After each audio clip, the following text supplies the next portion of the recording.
ప్రత్యేకంగా ఉండాలనుకున్నప్పుడు ఏమైందంటే మెడ ఇరిగిందనమాట. ఇప్పుడు ప్రత్యేకంగా ఉండడం అంటే అది కాదు. లోకంలో మనము కలవకూడదు. లోక ఆచారాల్లో మనము కలవకూడదు. లోక సాంప్రదాయాలతో మనము కలవకూడదు. అన్యులతో మనము కలవకూడదు. లోకంలో పాపులు ఉండేటువంటి చోట మనము ఉండకూడదు. అపహాసకులు ఉండే చోట మనము ఉండకూడదు కదండీ! దుర్బోధకులు ఉండే చోట మనము ఉండకూడదు. అవినీతి ఉండే చోట మనము ఉండకూడదు. లోకంలో మనము ప్రత్యేకించి మనం పిలవబడ్డాం. అసలు సంఘము అంటే అర్థం ఏంటంటే ఎక్లేషియా అనే మాటకు అర్థం అంటే కాల్డ్ అవుట్ అంటే బయటకు పిలవబడినవారు. ఎక్కడి నుంచి బయటకు పిలవబడ్డారంటే లోకంలో నుంచి బయటికి పిలవబడ్డారు వీళ్ళు.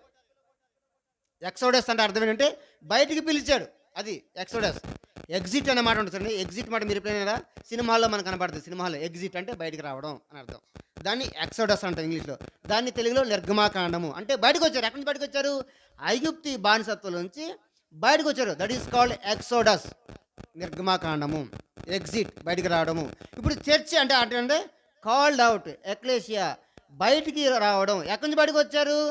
లోకములో నుంచి, లోక ఆచారాల నుంచి, పాపం నుంచి, మోసం నుంచి, వ్యభిచారం నుంచి, దొంగతనం నుంచి అంటే పాపక్రియల హేయక్రియల అన్నిటి నుంచి కూడా సంఘము ఇప్పుడు బయటకు వచ్చింది. అది ప్రత్యేకత. అంతేగాని సంఘానికి ఒక పెద్ద పేరు పెట్టుకొని సిల్వర్తో పెట్టుకొని సిల్వర్ జూబిలీ అని చేసుకున్నంత మాత్రాన ఆ సంఘాలు ఏమి గొప్పవి కాదు, గొప్పవి కానే కావు. సంఘము అనేది ఆయా ఊర్లో ఉన్నటువంటి విశ్వాసుల యొక్క సమూహము.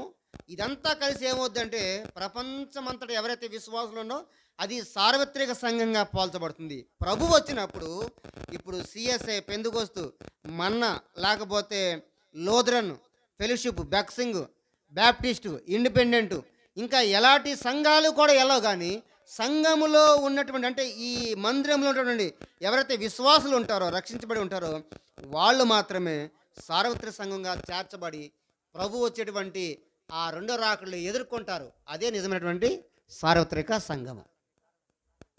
చాలామంది క్రీస్తు సంఘం పెడతారు కదా, ఇదే క్రీస్తు సంఘం అనుకుంటారు. క్రీస్తు సంఘం అని పెట్టుకున్నంత మాత్రాన క్రీస్తు సంఘం కాదు. అది క్రీస్తుని పోలి నడుచుకుంటేనే క్రీస్తు సంఘం అవుద్ది. పేరు బట్టి ఉండదు, అది అదని వాక్యాన్ని బట్టి ఉంటుంది. సరే, ఇక్కడ ఈ సంఘము ప్రత్యేకంగా ఉంది. మనం ప్రత్యేకంగా ఉండాలి. సరే, ఇంకొంచెం ముందుకు వెళ్దాం. ఏమని చెప్పాడు 2వ అధ్యాయం 12వ వచనంలోనే అదే ప్రకటన గ్రంథంలో ఏమని చెప్పాడంటే వాడి అయినా రెండంచుల ఖడ్గము గలవాడు చెప్పు సంగతులేమనగా